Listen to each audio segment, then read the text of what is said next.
بسم اللہ الرحمن الرحیم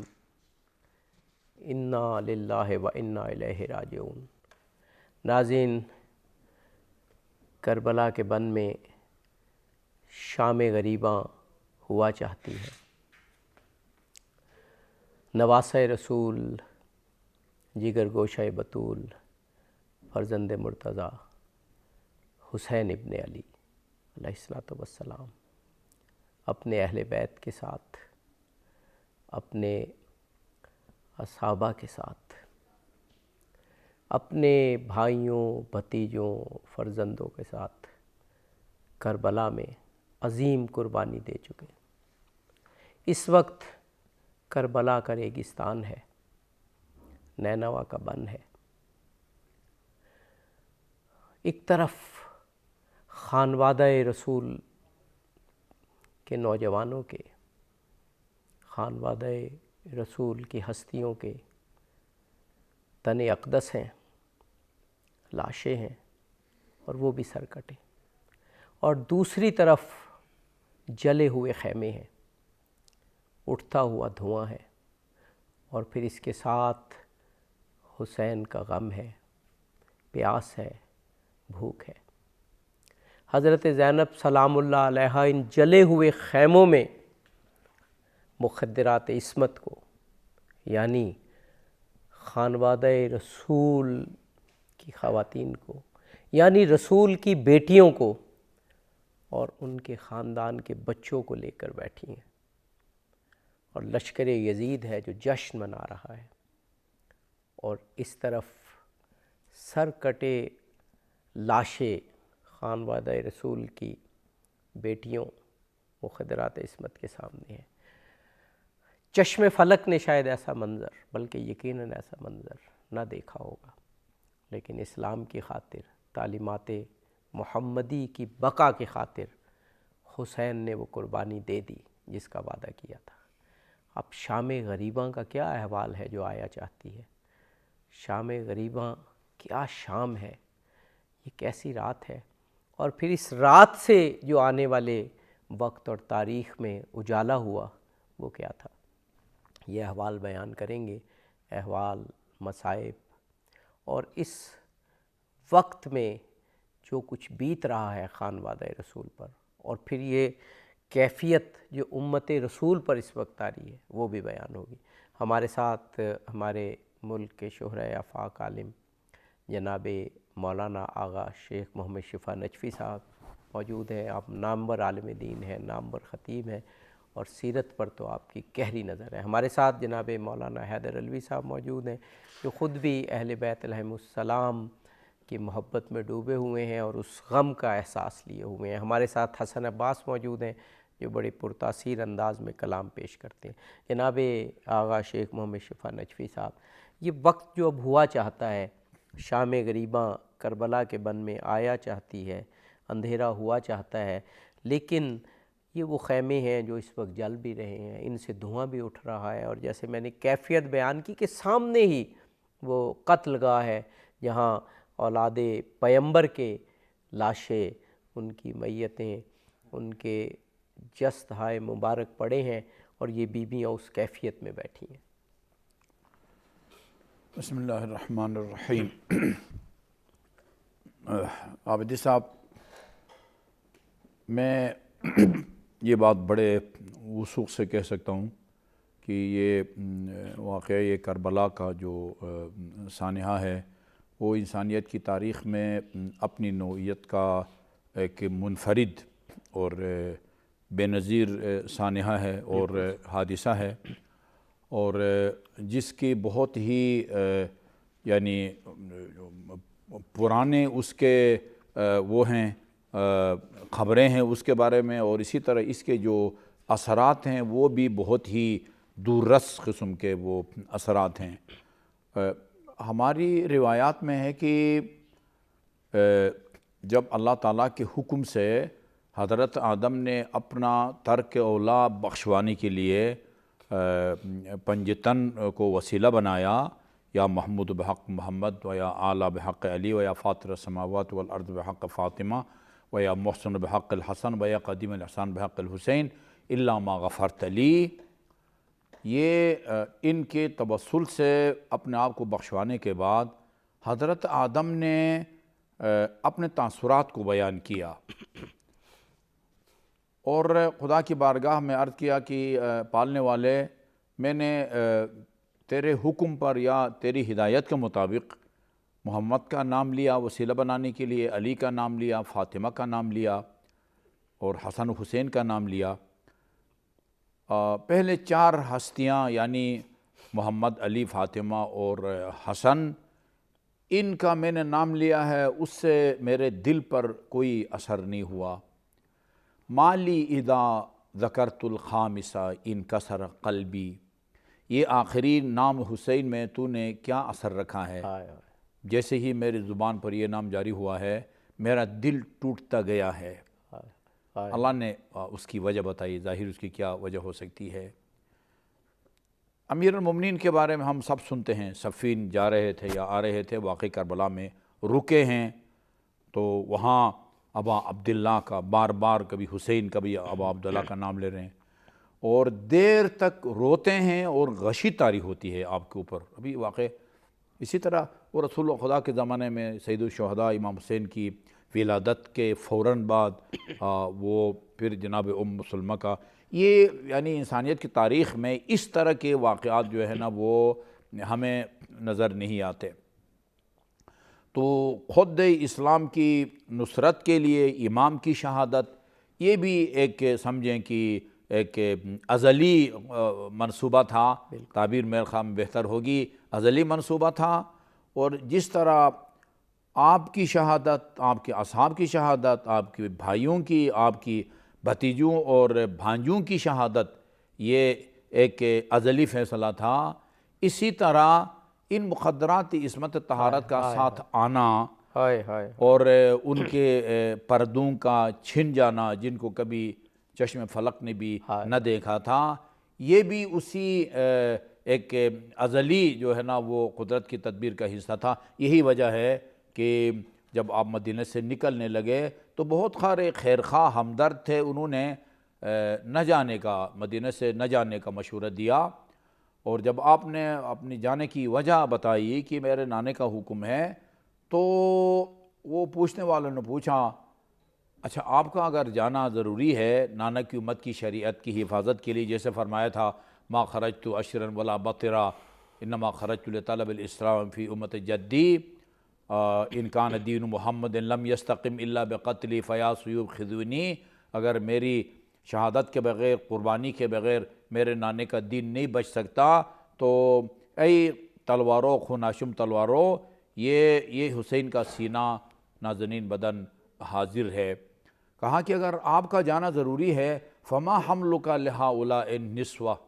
ان مخدرات عصمت کو ساتھ لے کے جانے کی کیا ضرورت ہے؟ یہ اسی ازلی فیصلے کی طرف اشارہ فرمایا، شاء اللہ ان یراہن سبایا،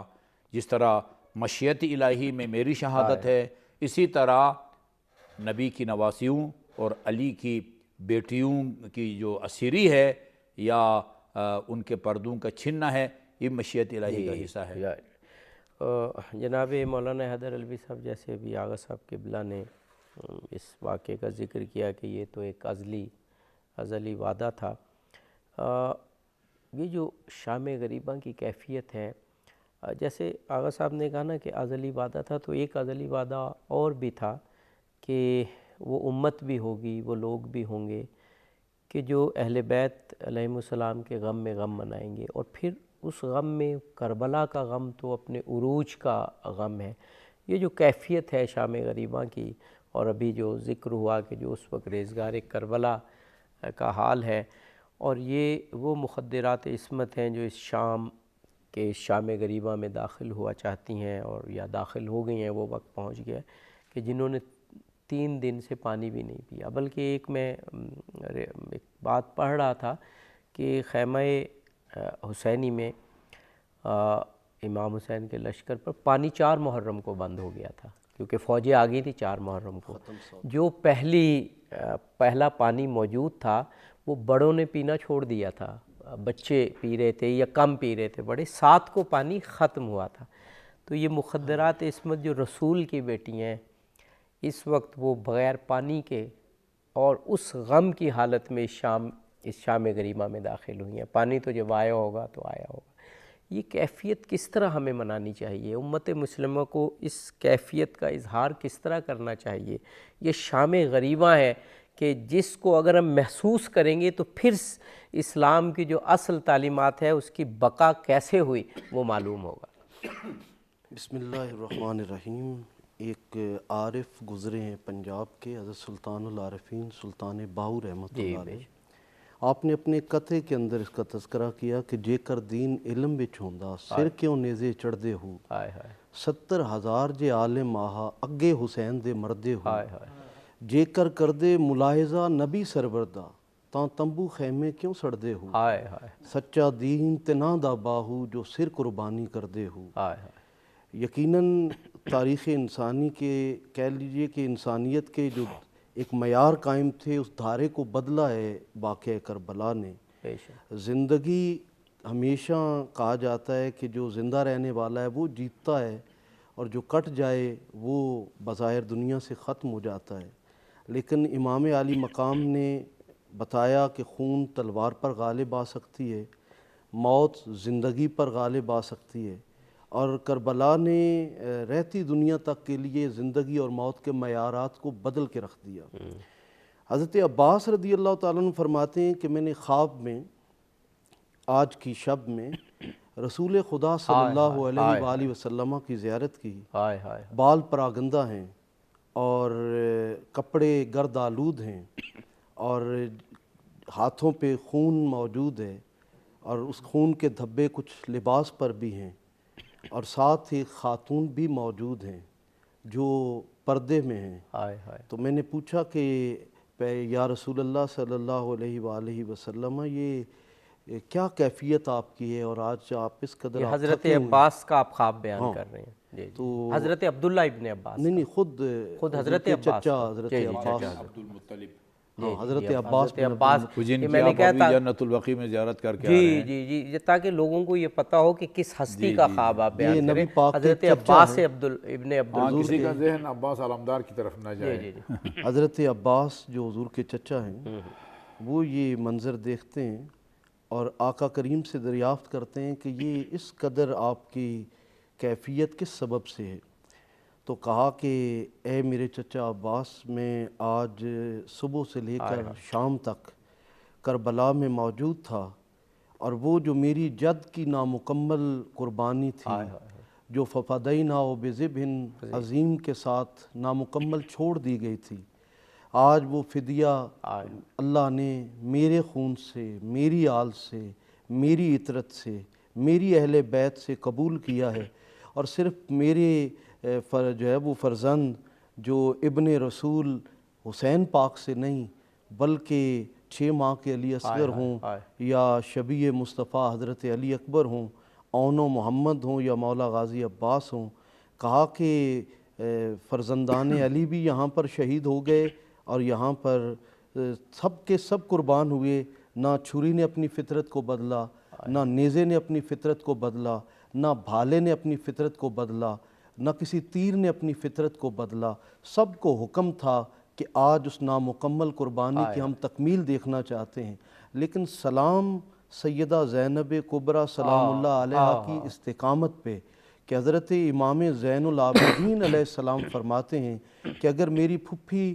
کربلا کے اس ثانیہ کے بعد اس لمحے شام غریبہ سے لے کر مدینہ المنورہ تک اگر میرے ساتھ نہ ہوتی تو زین العابدین بھی لڑکھڑا جاتا. یعنی یہ وہ لمحات تھے جو غیر معمولی واقعات ہوئے کہ امام زین العابدین علیہ السلام فرما رہے ہیں کہ میں لڑکھڑا جاتا. اتنے مظالم. اصل کربلا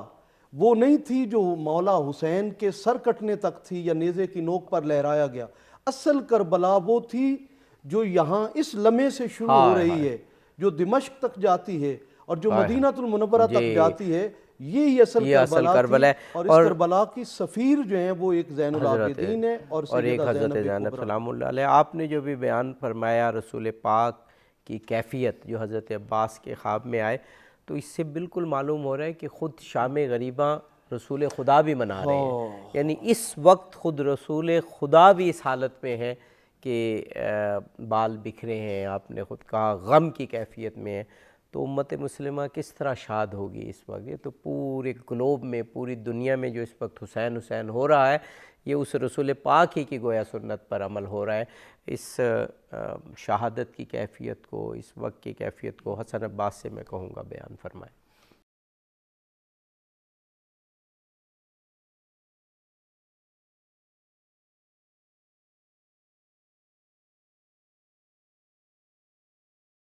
آغا شیخ محمد شفا نجفی صاحب،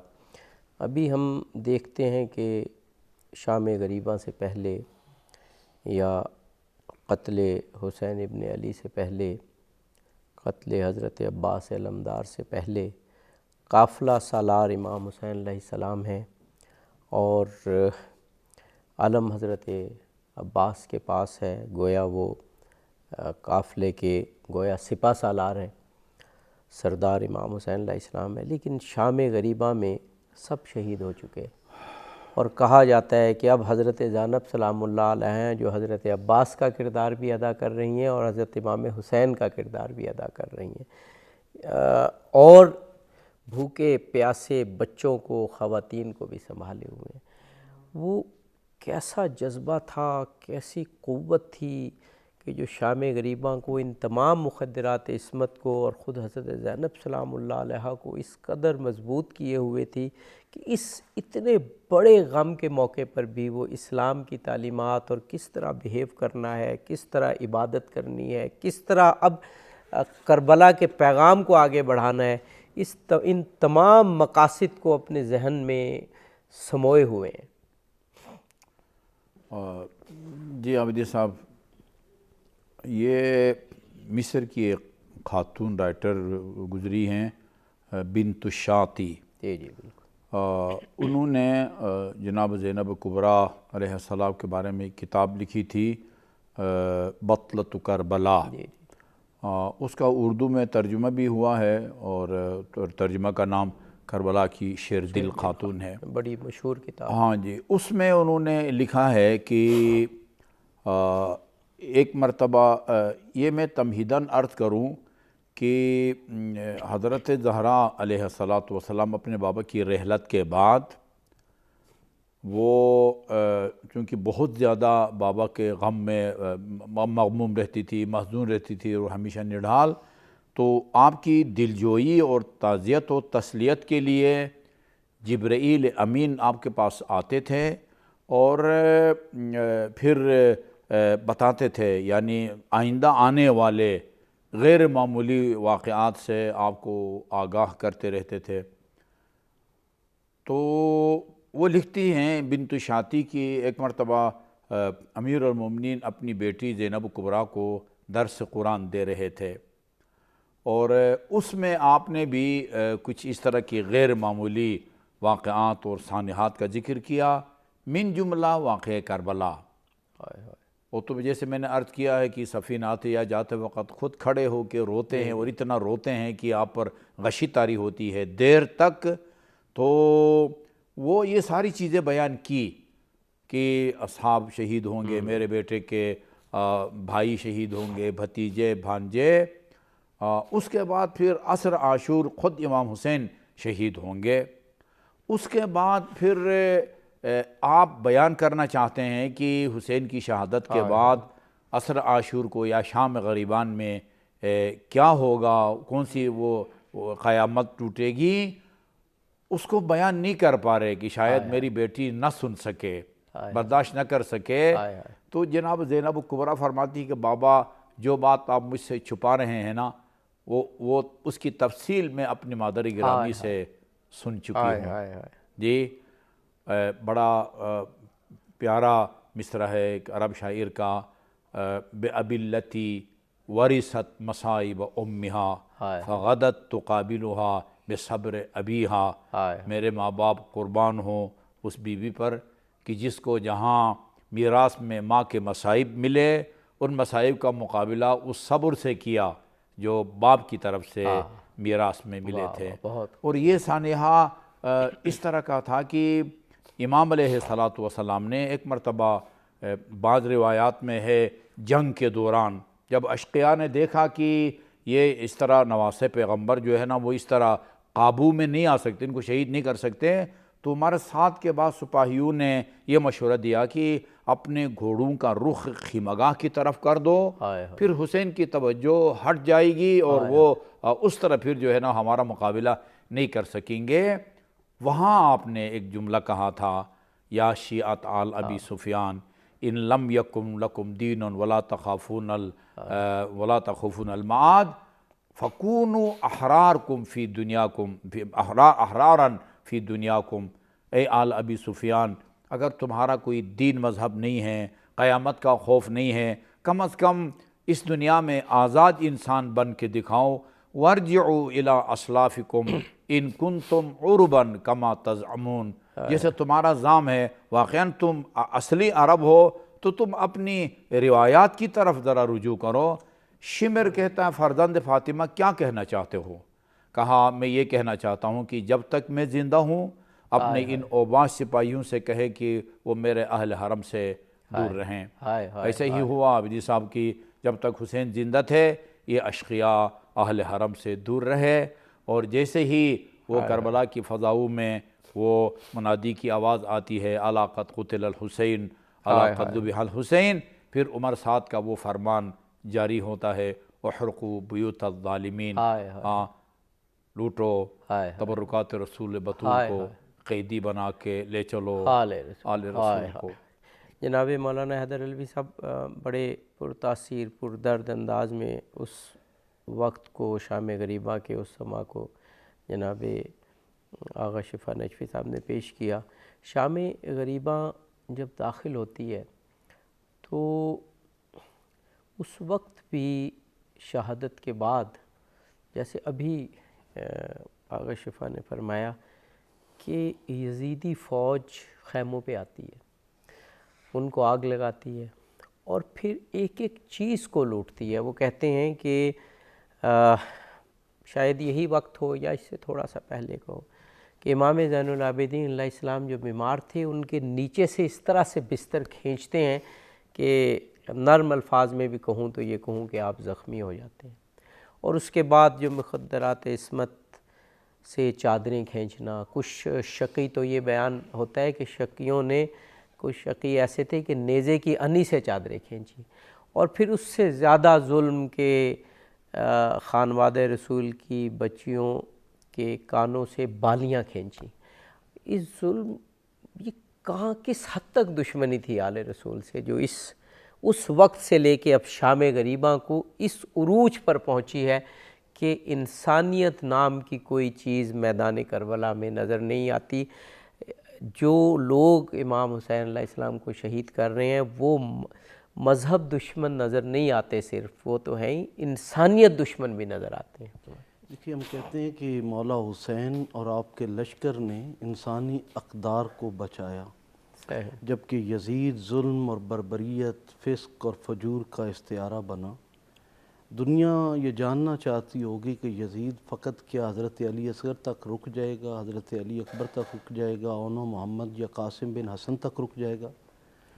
تو ایسا بالکل بھی نہیں ہے۔ لوگوں نے ان کو شہزادہ بنا کر پیش کرنے کی کوشش کی، لیکن مولا حسین نے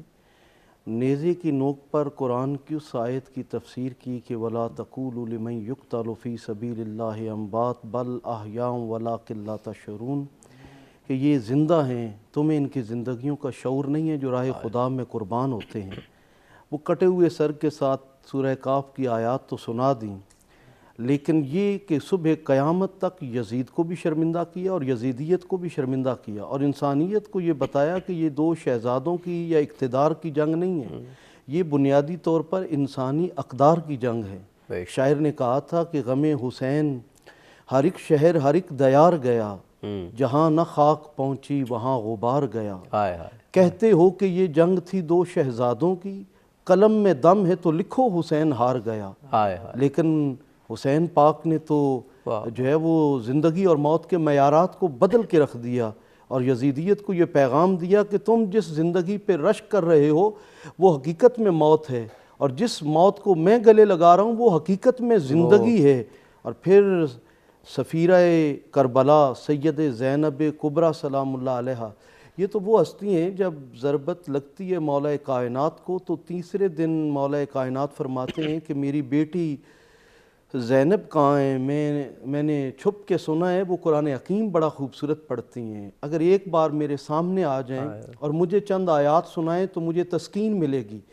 امام حسن عرض کرتے ہیں کہ بابا آپ جانتے ہیں انہوں نے آپ کے سامنے کبھی کلام نہیں کیا، وہ حیا کی ملکہ، وہ سیدہ کائنات کی شہزادی جنہوں نے اپنے باپ کے سامنے کبھی اونچی آواز میں بات نہیں کی، کبھی کلام نہیں کیا،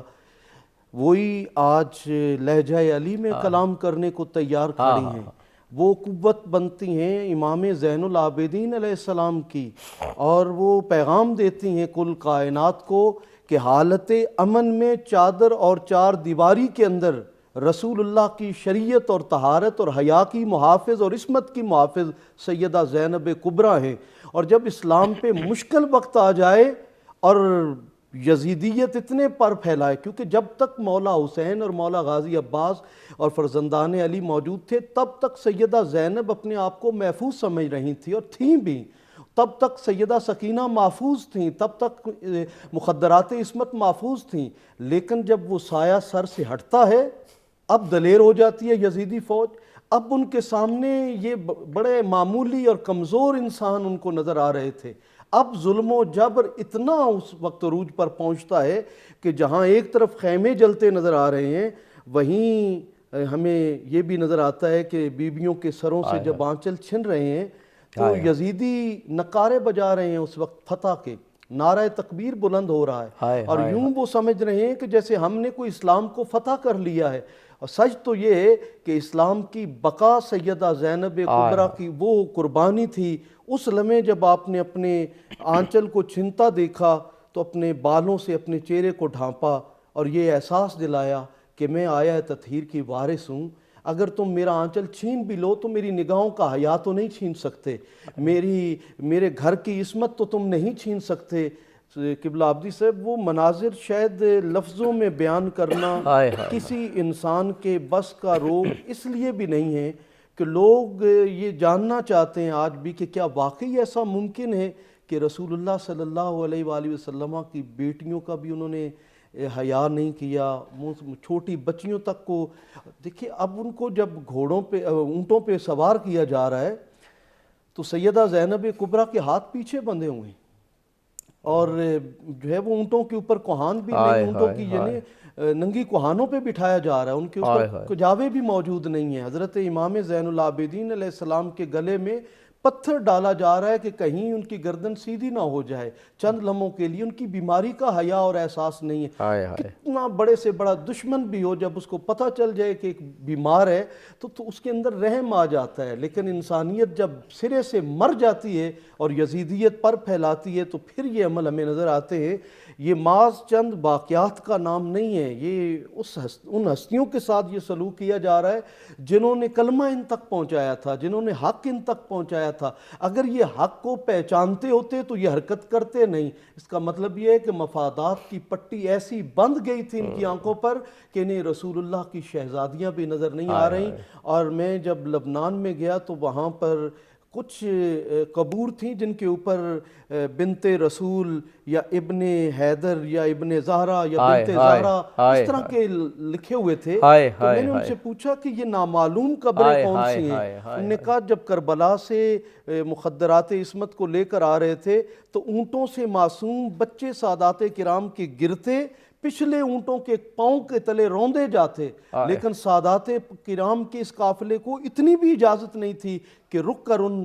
جو ہے وہ بچوں کو اٹھا لیتے جو بظاہر شہید ہو چکے ہوتے۔ یعنی یہ کربلا وہاں رک نہیں گئی مولا حسین پاک کی شہادت کے ساتھ، بلکہ یہ جاری و ساری رہی۔ اور ظلم صرف وہاں تک نہیں تھا جو آج شام غریبہ، بلکہ اس کو اس قدر شدت سے آگے بڑھایا یزیدیوں نے۔ اور جب وہ اعلان کرتے کہ یہ ایک باغیوں کا قافلہ ہے اور پھر لوگ پتھر مارتے، لوگ گالیاں بکتے، لوگ زبان درازیاں کرتے، یقیناً اس لمحے کا صبر، اس پہ سلام ہو سیدہ زینب کبریٰ کی بارگاہ میں، سلام ہو امام مولا امام زین العابدین علیہ السلام کی بارگاہ میں یہ صبر و رضا کے بہت بڑے آپ نے جو مصائب بیان کیے وہ حقیقت ہیں اور کلیجہ منہ کو آتا ہے۔ ساتھ ہی ساتھ پھر ان دنوں میں حضرت زین العابدین علیہ السلام اور حضرت زینب سلام اللہ علیہا، حضرت ام کلثوم سلام اللہ علیہا، انہوں نے ایسے خطبات بھی دیے کہ لوگوں کے سامنے چیزیں واضح ہوتی گئیں۔ اور پھر آج کا زمانہ دیکھیں کہ کوئی کھل کے کہہ نہیں پاتا کہ میں یزیدی ہوں، شاید کچھ لوگ کہنا چاہتے ہوں لیکن کھل کے کہہ نہیں پاتے۔ یہ حضرت زینب سلام اللہ علیہا کا وہ پیغام کربلا کا خوبصورت دفاع اور تبلیغ ہے کہ آج بھی حسین زندہ ہے۔ حسن عباس ہمیں کوئی کلام سنائیے گا۔ جزاک اللہ۔ جناب آغا شیخ محمد شفیع نجفی صاحب، اقبال نے کہا تھا کہ بڑی معروف نظم ہے ان کی امام حسین اور بڑی عظیم نظم ہے کہ تا قیامت قطع استبداد کرد، موج خون او چمن ایجاد کرد، کہ امام حسین علیہ السلام کے خون نے قیامت تک کے آنے والے ظالمین اور ظلم کو قطع کر دیا، ختم کر دیا۔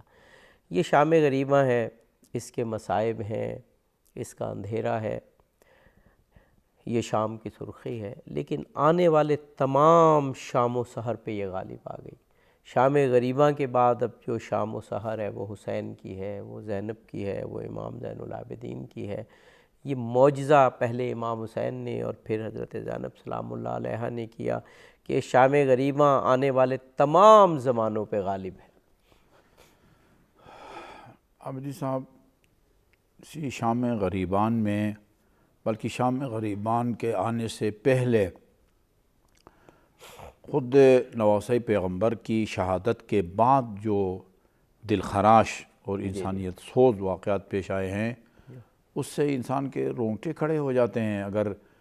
ہم تو میں کہتا ہوں کہ یہ اس طرح کے دلخراش مصائب سن کے ہم لوگ عادی ہو گئے ہیں۔ اگر کوئی مسلمان اور محب اہل بیت ان مصائب کو سن کے اس کی روح اگر نکل جاتی تو وہ تعجب نہیں ہونا چاہیے تھا انسان کو۔ امام کی شہادت کے بعد شاید آپ لوگ یہ سمجھیں کہ شام غریبان میں صرف اہل حرم کو لوٹا ہے۔ میں آج تاریخ طبری پڑھ رہا تھا، امام کی شہادت کے بعد امام کی ایک ایک چیز کو انہوں نے لوٹا ہے۔ نام لکھا ہے باقاعدہ طبری نے، امامہ آپ کا کس نے اٹھایا، آپ کی عبا کس نے اتاری، تلوار کس نے اٹھائی، حتیٰ بعض مقاتل میں لکھا ہوا ہے کہ آپ کا جو بند آزار ہے وہ قیمتی تھا اور جو ساربان تھا اس کی ہمیشہ نظر تھی۔ امام کی شہادت کے بعد ابھی جیسے آپ فرما رہے تھے ان کے لیے موت و حیات، وہ جو نیک نوزے پر قرآن کی تلاوت کرتا ہے وہ اس لالچ میں آتا ہے وہ گرہ کھولنے، تو امام علیہ السلام نے شہادت کے بعد سر مبارک کے کٹنے کے بعد اپنے ہاتھ سے اس کو روکتا ہے۔ وہ ظالم تلوار لے کے آپ کے دائیں ہاتھ کو شہید کر دیتا ہے، بائیں ہاتھ سے آپ نے اس کو روکنے کی کوشش کی تو آپ کا بائیں ہاتھ جو ہے نا اس نے اس کو شہید کر دیا ہے۔ تو شام غریبان میں یعنی شہادت کے بعد بھی ظلم جو ہے وہ شہادت کے بعد بھی ظلم، یعنی انسانیت سوز مصائب جو ہے نا۔ اور آغا صاحب آپ نے اشارہ کیا، ہم ایک مصائب شاید چھوڑ گئے، جو مصائب تو بے شمار ہیں، ہم کیا کہ یہ مسلمان ہیں اور حد یہ ہے کہ شہادت کے بعد سر کاٹ لیتے ہیں اور پھر اس پہ اکتفا نہیں کرتے بلکہ بہت مضبوط گھوڑے جسموں کے اوپر دوڑاتے ہیں۔ اور امام حسین علیہ السلام کا وہ جسم جو رسول کے کاندھوں پہ ہوتا تھا، جس کے رسول بوسے لیتے تھے، وہ جسم گھوڑوں کے سموں کے نیچے پامال کر دیتے ہیں۔ جی عابد صاحب، میں انہی عشرہ کے مجالس میں عرض کر رہا تھا کہ امام نے اپنی آنکھوں سے بہت ہی دلخراش منظر دیکھے، اپنے علمدار کو شہید ہوتے ہوئے دیکھا اور آپ کی وہ صدائے استغاثہ سن کے فرمایا الآن انکسر ظاہری، عباس اب تیری اس صدائے استغاثہ نے حسین کی کمر توڑی۔ قاسم کو روانہ کرتے ہوئے وہ گلے لگاتے ہیں اور روایات میں ہے فَبَكَيَا وَغُشِيَ عَلَيْهِمَا، چچا بھتیجا دونوں روئے اور دونوں پر غشی طاری ہوتی ہے۔ ہم شکل پیغمبر کی شہادت کے بعد فرماتے ہیں بنی علی علی الدنیا بعدک افا، بیٹے اکبر تیرے بعد اب اس دنیا پر خاک۔ ان تمام موقعوں پر کبھی اپنے چاہنے والوں کو، اپنے عزاداروں کو، اپنے شیعوں کو یاد نہیں کیا۔ دو موقعوں پر آپ نے اپنے شیعوں کو، چاہنے والے اور رونے والوں کو یاد کیا ہے۔ ایک کہ حضرت علی اکبر کی اصغر کی شہادت کے موقع پر شیعتی مہما شربتم مع عدب فاذکرونی، اور اس کے بعد پھر فرمایا میرے شیعو اگر تمہیں کوئی ٹھنڈا میٹھا پانی پیو تو اپنے پیاسے اور غریب الوطن امام کو یاد کرو۔ پھر فرمایا لیتکم فی یوم عاشوراء جمیعا تنظرونی، کاش تم روز عاشور ہوتے اور دیکھتے کیف استسقی لطفلی فابوا ان یرحمونی، میں اس شیرخوار کے لیے ایک ایک گھونٹ پانی کا مانگتا رہا مگر ان اشقیاء نے رحم کرنے سے انکار کر دیا۔ پامالی کی آپ بات کر رہے تھے، آپ کی شہادت کے بعد وہ عمر سات نے پکارا کہ کون ہے جو فاطمہ کے فرزند کے وہ نازنین بدن پر گھوڑے دوڑائے۔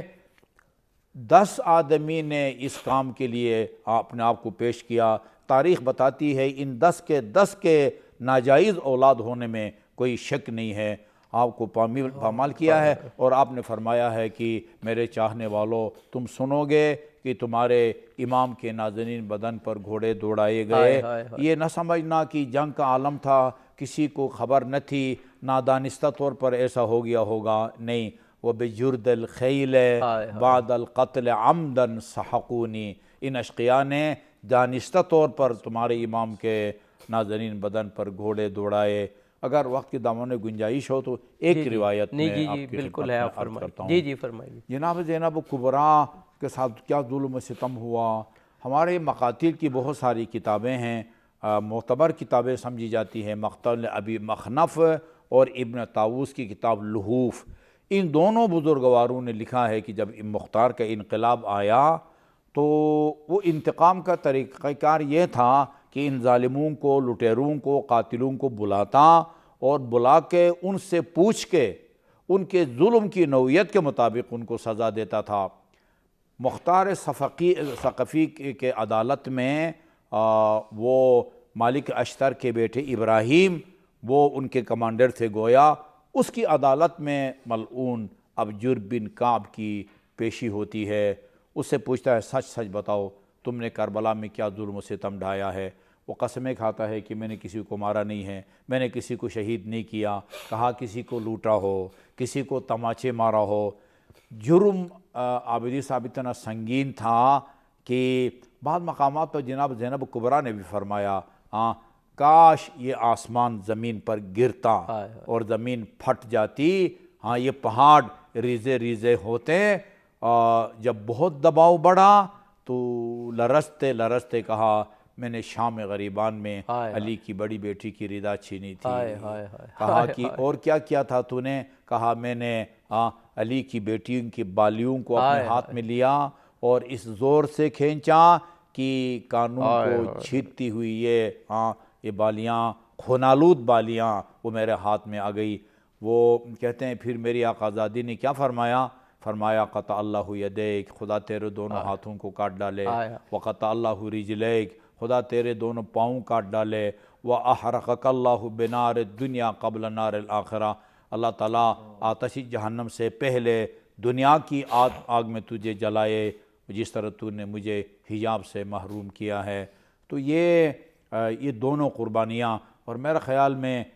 گفتگو کے آخر میں خدا رحمت کرے اس شاعر پر جس نے بھی کہا ہے کربلا کے واقعہ میں رنگ دونوں نے بھرا، ابتدا شبیر نے کی، انتہا زینب نے کی۔ بے شک بے شک۔ جناب حیدر علوی صاحب ہمارے پاس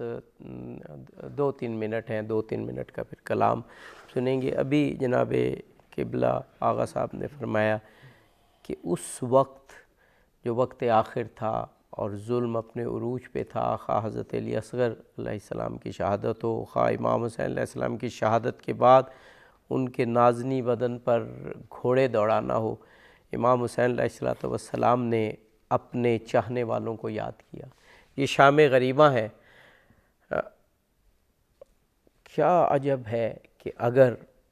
ہم لوگ جو امت مسلمہ ہیں، جو دعویٰ کرتے ہیں ہم سب مسلمان کے امام حسین کے چاہنے والے ہیں، کہ اس وقت اس غم کی کیفیت میں ہوں کہ جو مخدرات عصمت میں تھا، اس وقت غم کہ گھوڑے دوڑائے گئے، جوان شہید کیے گئے، 6 ماہ کا بچہ شہید کیا گیا، اگر ہم اس غم میں اس وقت نہیں ہیں تو پھر رسول اللہ سے دعوی محبت کیسے ہم کریں گے؟ دیکھیے، بدمعاش اور یزیدی فکر رکھنے والے کا غم حسین سے کوئی تعلق نہیں ہے۔ یہ جامی جیسا عشق، یہ پیر میر علی شاہ جیسا عشق، یہ قلندر کبریا جیسا عشق، داتا علی حجویری جیسا عشق، امام بری سرکار جیسا عشق، جن کے دلوں میں موجزن ہے، وہ تو خود کو کربلا میں اس لمحے محسوس کرتے ہیں، اور ان کو محسوس ہوتا ہے کہ حضور کے جگر پاروں کو یہ ان مصائب سے گزرنا پڑا۔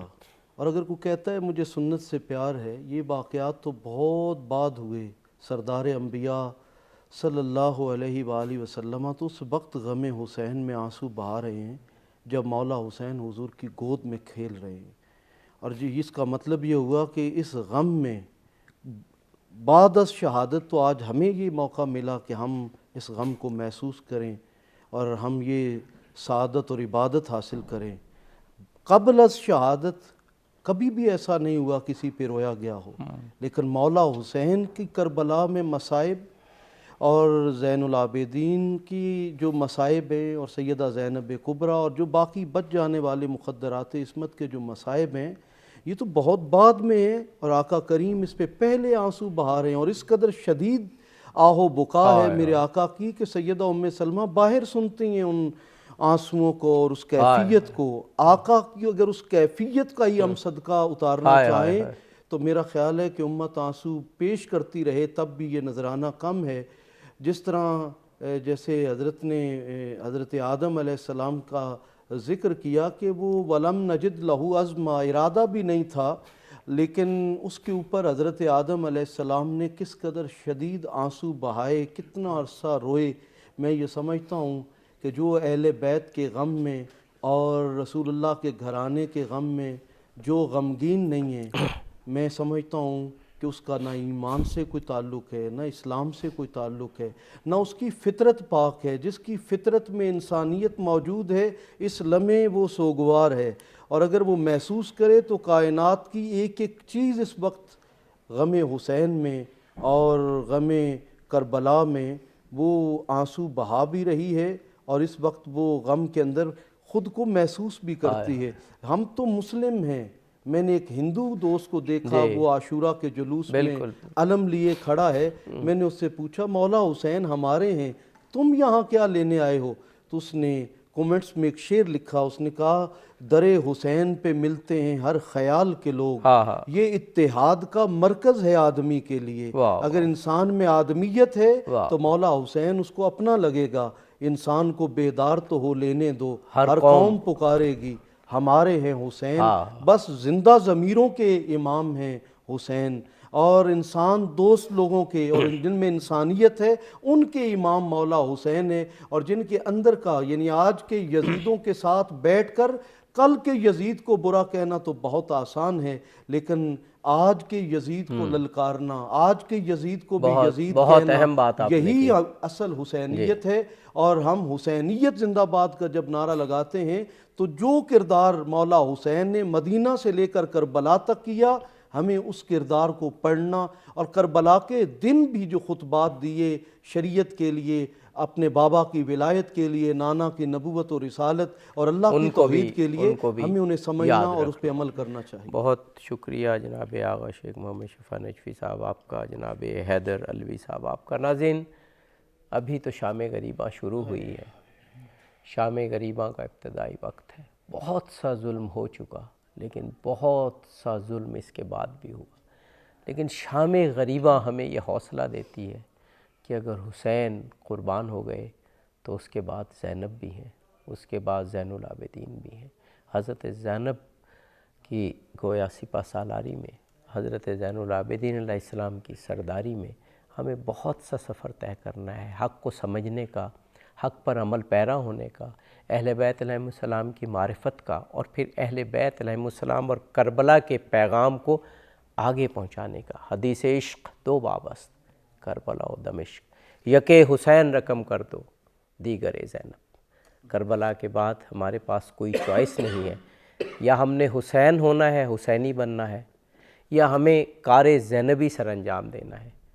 وگرنہ تیسرا رستہ پھر یزیدی ہونا ہے، جس سے اللہ ہمیں بچائے۔